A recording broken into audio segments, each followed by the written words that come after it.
नमस्ते। मैं Shivali, astrologer, numerologist, reiki grand master, vastu expert and tarot reader. आज का मेरा टॉपिक है हर्डल्स टू मैनिफेस्टेशन। मोस्टली लोग स्टेप्स टू मैनिफेस्टेशन के लिए बारे में बात करते हैं कि एक क्लियर विजन होना चाहिए, इंटेंशन होना चाहिए, एक्शन होना चाहिए, ग्रैटिट्यूड एंड विजुअलाइजेशन। पर मोस्ट ऑफ द टाइम लोग फर्स्ट स्टेप में ही कंफ्यूज हो जाते हैं। They are always confuse between two option A and B, या लाइफ पाथ के लिए ही कंफ्यूज रहते हैं कि हमारा टैलेंट कहाँ है, हम कहाँ इन्वेस्ट करें, अपना क्या मैनिफेस्ट करें। So this confusion comes from the fair of Fehling. जब आपको डर लगता है कि हम कोई भी स्टेप लेंगे तो हम बस फेल ही हो जाएंगे, उसमें किया जाए। उसमें जर्नलिंग करिए। 10 डेज़ के लिए अपने ही थॉट प्रोसेस को लिखिए कि सक्सेस हमको क्यों नहीं मिल रही है, क्या स्टेप्स लें कि जिससे हमें सक्सेस मिल जाए, क्या हमारे फेयर है, किससे सबसे ज़्यादा डर लग रहा है, क्या हो जाएगा अगर हम ये स्टेप लेंगे, क्या हो जाएगा अगर हम वो स्टेप लेंगे। 10 दिन के बाद आप अपना ही जर्नल पढ़िए तो आपको कॉमन प्रॉब्लम्स नज़र आएंगी, उनको सीक्वेंस करिए 1 2 3। ब्रेन, हमारा जो ब्रेन है वो प्रॉब्लम सॉल्व के लिए ही बना है। अगर हम एक एक करके अपनी प्रॉब्लम्स उसमें डालेंगे तो कोई ना कोई सोल्यूशन उसमें से ज़रूर निकल के आता है। It's made it like this only.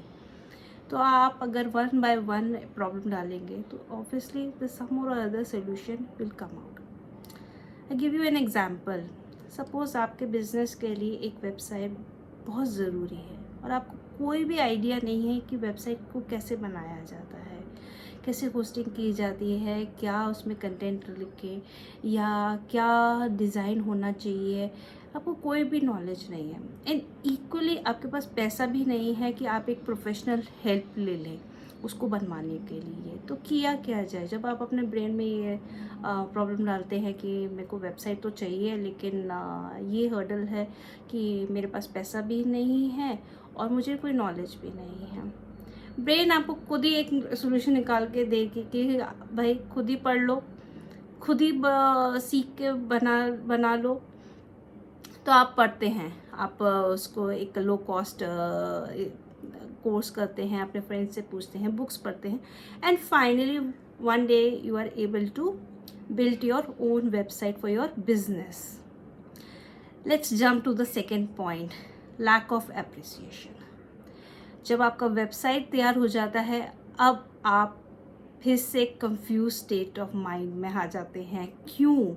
क्योंकि आप अप्रिशिएट बिल्कुल भी नहीं करते, अपने ही छोटी छोटी सक्सेस को बिल्कुल अप्रिशिएट नहीं करते। You fail to appreciate your small steps. जब आप अपने को अप्रिशिएट नहीं करते हैं तो डीमोटिवेटेड फील करते हैं and you are back to that cycle of confusion. Oh, मैं तो कंफ्यूज्ड हूँ, अभी तो मैंने वो वेबसाइट बना तो ली है लेकिन इसका कोई फ़ायदा तो है नहीं, इससे तो कोई पैसा मिलने वाला नहीं है क्योंकि ये तो उसकी तरह नहीं है, ये उसकी तरह नहीं है, या वैसे नहीं है। You are start comparing. जो आप ही के बिजनेस में 1-2 साल से हैं आप उन्हीं के साथ कंपेयर करना शुरू कर देते हो क्योंकि somewhere or other you are not appreciating your small steps. Compare मत करिए। कंपेयर फिर से हमें कंफ्यूज स्टेट ऑफ माइंड में लेके आता है, बल्कि in fact you appreciate your own success. Lack of appreciation is also takes leads to the third step which is self criticism and limiting believe कि मैं ये नहीं कर सकता। भाई दूसरे ने जो वेबसाइट बनाई उससे तो बहुत पैसा जनरेट हो जाएगा, लेकिन जो मैंने वेबसाइट बनाई अपने आप पढ़ा के उससे तो कुछ नहीं होने वाला है। This is the limiting believe in your self criticism कहाँ से आता है? मोस्ट ऑफ द केसेस लोगों का सेल्फ क्रिटिसिज्म चाइल्डहुड एक्सपीरियंसेस से आता है। ट्रॉमिक एक्सपीरियंस होते हैं उन लोगों को। इवन अ स्मॉल इंसिडेंट की किसी ने कभी बोल दिया हो कि you are not good for anything, तो आपके लॉन्ग टर्म मेमोरी उसको याद कर लेती है and it reflects in your own behaviour. उसको क्लेंस करना बहुत ज़रूरी है। Most of the clients don't understand कि सम और other way subconsciously is reflecting your own negative thought process in your own actions. So इसीलिए उसको क्लेंस करना बहुत ज़रूरी है। That leads to the fourth step जो हीलिंग है। Healing it's really works.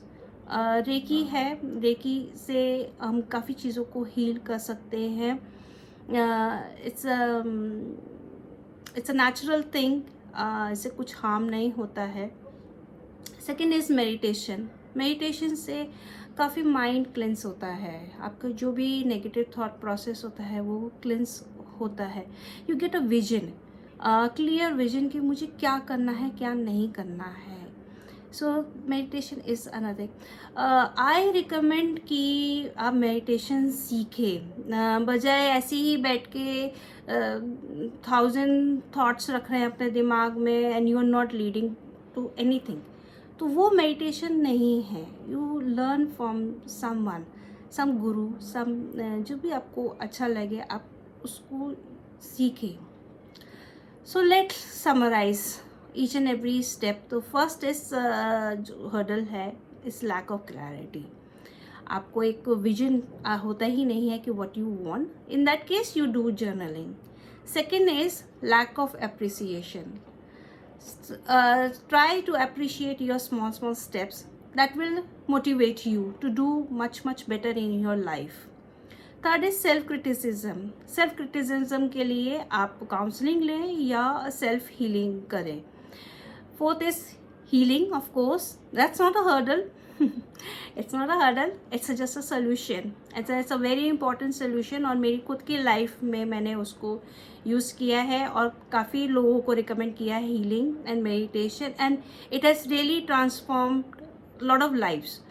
So it really works. So learn alternative healing and meditation. With this I end my video. Life is beautiful. You need just beautiful eyes to see it and a heart to feel it. Thank you.